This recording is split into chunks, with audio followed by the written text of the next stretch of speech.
Information is power. It is news o'clock on the Rakoshi podcast.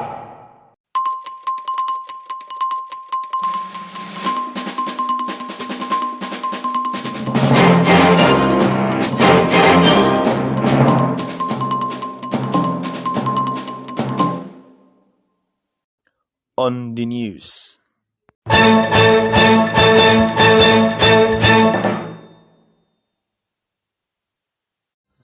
President Tinubu welcomes German Chancellor Scholz to presidential villa. Oyinoyi of Ibira land, Dr. Ado Ibrahim passes away at 95. Gunmen kidnap Catholic priest in Taraba State. NLC threatens to boycott meeting with federal government if Labour minister attends. Futmina biochemistry lecturer found brutally slain in her home. Tragedy strikes as over 80 passengers perish in Taraba State boat capsizing. Iran warns Israel, says actions may force everyone to act. Alan's derby double powers Man City to victory over Man United. Tune in to our Korean podcast on Spotify, Audiomack and Amazon Music to listen to the news in full.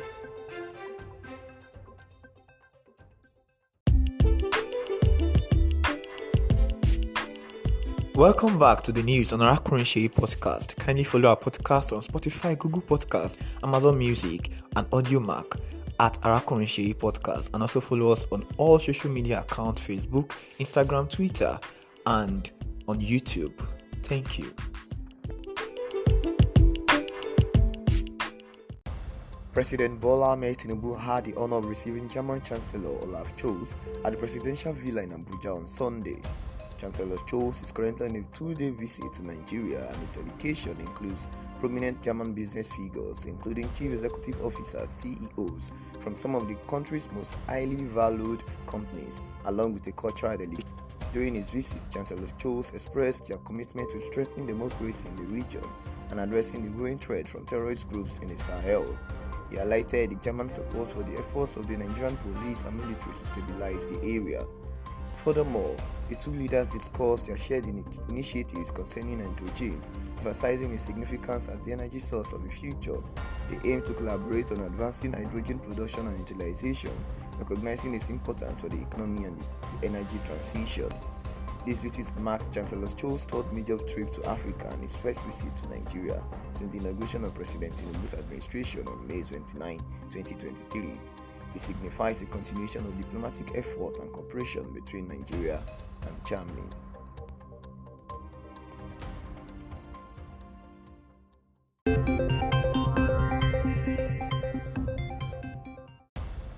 In a somber development, the Oyinoyi of Ibira land, Dr. Ado Ibrahim, has passed away at the age of 95.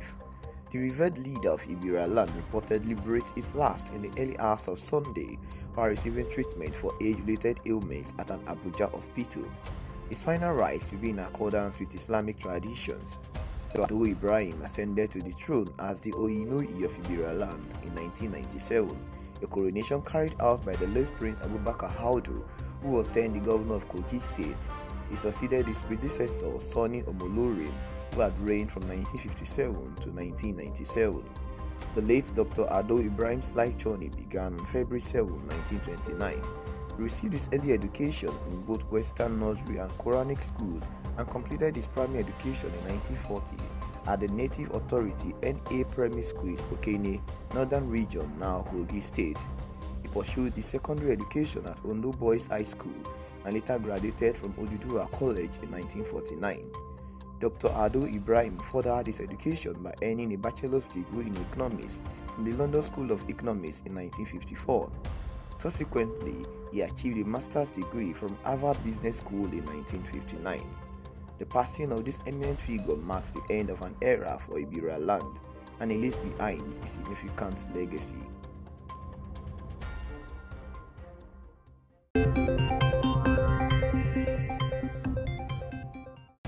In a distressing turn of events, armed individuals believed to be kidnappers have kidnapped Reverend Father Thaddeus Teyinde of Wukari Catholic Diocese in Taraba State. The incident unfolded during the early hours of Sunday. A press statement from the communication officer, Reverend Father John Jerome of the Catholic Diocese of Bukari, has officially confirmed the abduction. The statement revealed that Father Thaddeus Imbe was taken from his parish at St. Anne's Parish, Sakin Kudu, located in the Ibi local government area of Taraba State. The statement calls upon the public to pray for the safe return of the kidnapped priest. The police public relations officer in Taraba State, Abdullahi Usman, has confirmed the incident.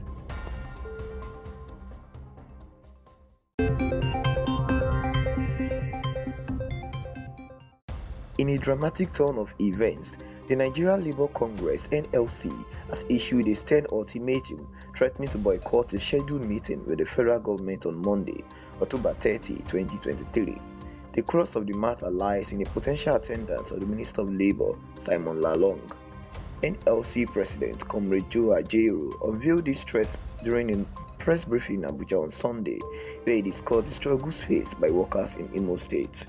Ajaero strongly criticized Minister Lalong, citing his failure to establish a harmonious relationship with organized labor as the root cause of the impending showdown. Ajaero elucidated, "Hopefully, we may meet tomorrow Monday with the federal government to see whether the agreement with organized labor on the fuel subsidy removal palliatives was met or not." However, he made it explicitly clear that if Minister Simon Lalong were to participate, the NLC would have no part in such a meeting with the federal government. This showdown between labor unions and the government centers around their ongoing negotiations concerning the removal of fuel subsidies. The issue has escalated to the point where the NLC is now considering mobilizing its members to Imo State on Wednesday, November 1st. The NLC president accused Imo State Governor Hope Uzodinma of neglecting the welfare of the state workers, asserting that many have suffered and some even lost their lives due to the alleged non-payment of salaries. Ajaero highlighted several grievances against the state government, including the failure to implement previous agreements, extending outstanding salary arrears, incorrect categorization of pensioners and workers as ghost individuals, and unresolved gratuity arrears. Ajaero claimed that approximately 10,000 pensioners have been wrongly labeled as ghost pensioners, leading to over 22 months of unpaid pensions. Furthermore, the NLC president decried the state government's non-compliance with the national minimum wage, asserting that Governor Uzodinma has resisted engaging in social dialogue and collective bargaining to address these critical issues.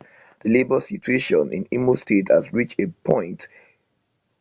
breaking point, and the NLC's threat to boycott the meeting with the federal government underscores the gravity of the situation.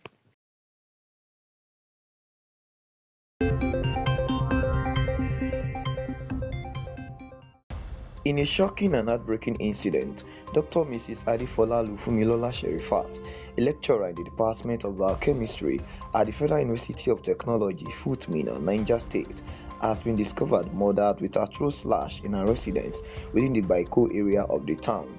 The chairperson of the Academic Staff Union of University, ASU, at Futmina, Professor Bola Bolarin, has confirmed this disturbing news.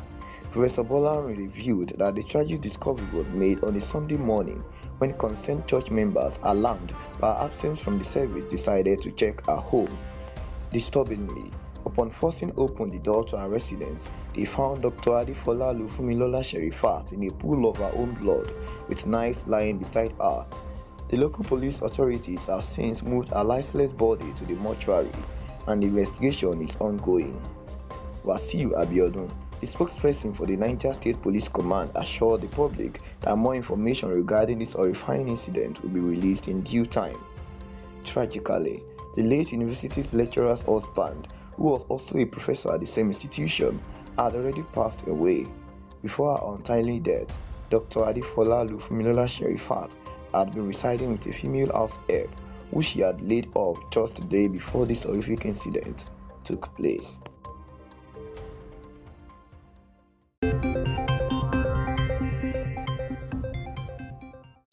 In a devastating incident, a boat carrying more than 80 passengers capsized in the Karim Lamido local government area of Taraba State. The tragic event unfolded in the Biniri community of Karim Lamido on the Benue River during a Saturday evening voyage. According to reports, shortly after the accident, Local fishermen managed to recover 3 lifeless bodies from the river, followed by the recovery of 12 more victims.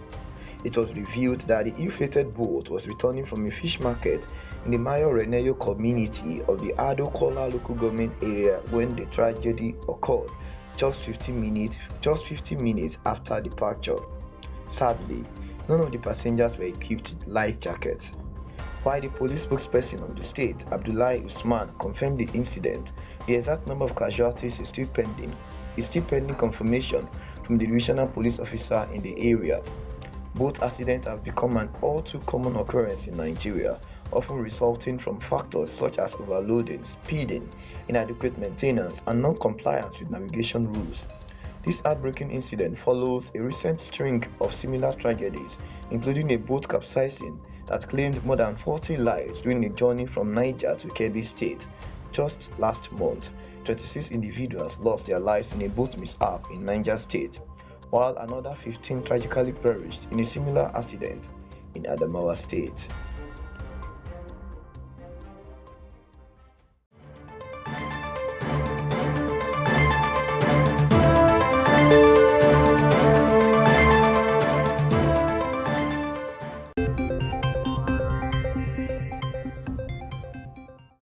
Welcome to Global News.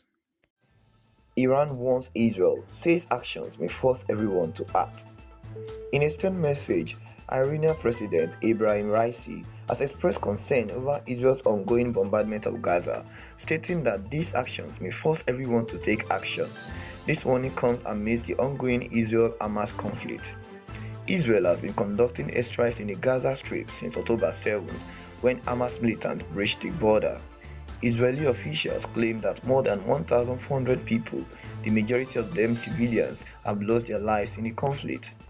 In contrast, the health ministry in Gaza, which is under Hamas rule, reports that over 8,000 individuals have been killed, with half of them being children.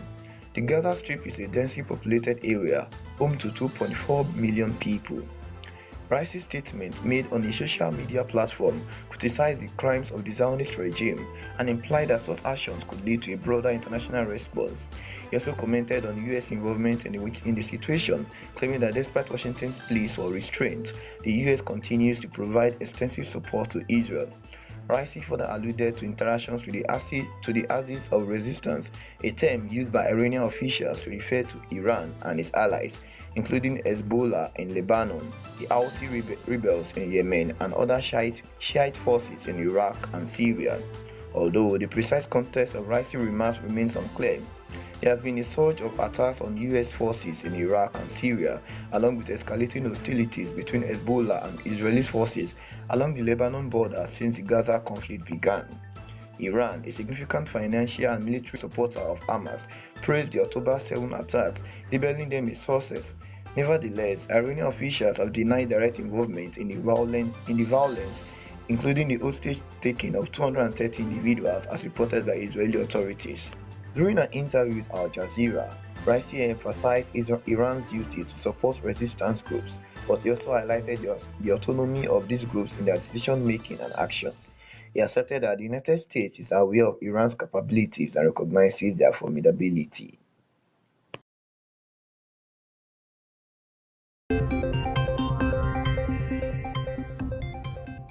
Former US Vice President Mike Pence withdraws from 2024 presidential race.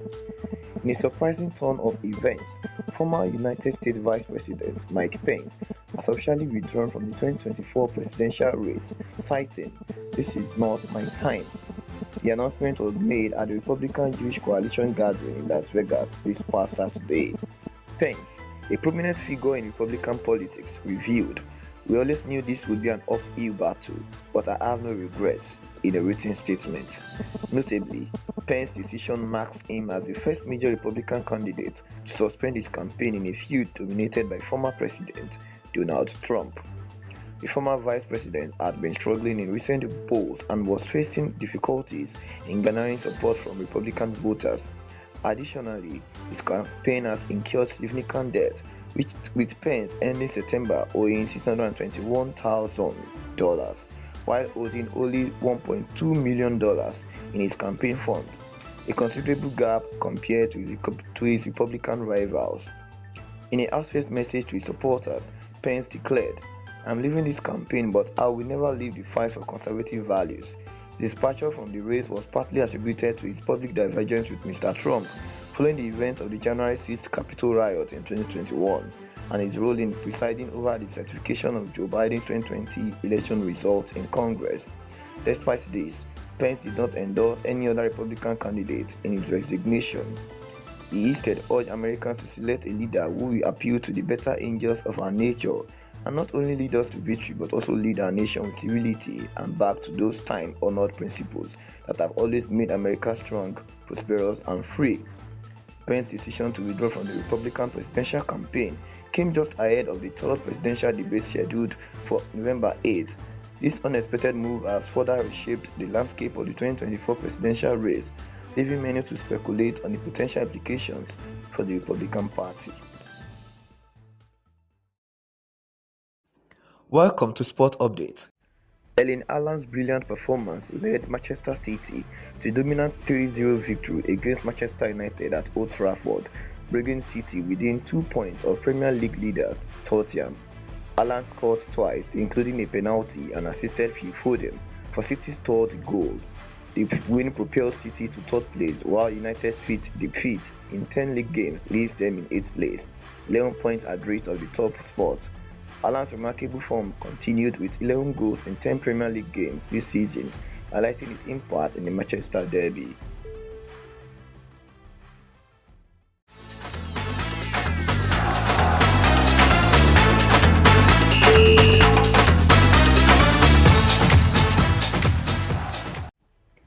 Liverpool secured a comfortable 3-0 victory over Nottingham Forest with goals from Diogo Jota, Darwin Núñez and Mohamed Salah. Aston Villa, on the other hand, won their 12th consecutive Premier League home game by defeating Luton 3-1, moving into the top 4. John McGinn, Moussa Diaby and an own goal contributed to Villa's success. Everton also earned a 1-0 victory against West Ham, giving them breathing space above the relegation zone. Dominic Calvert-Lewin scored a decisive goal for Everton. Brighton was held to a 1-1 draw by Fulham, losing ground after a strong start to the season.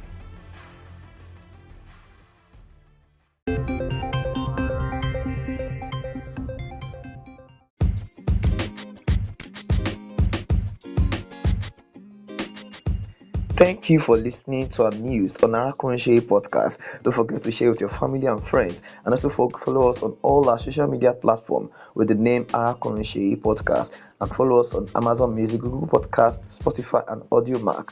Thank you for listening.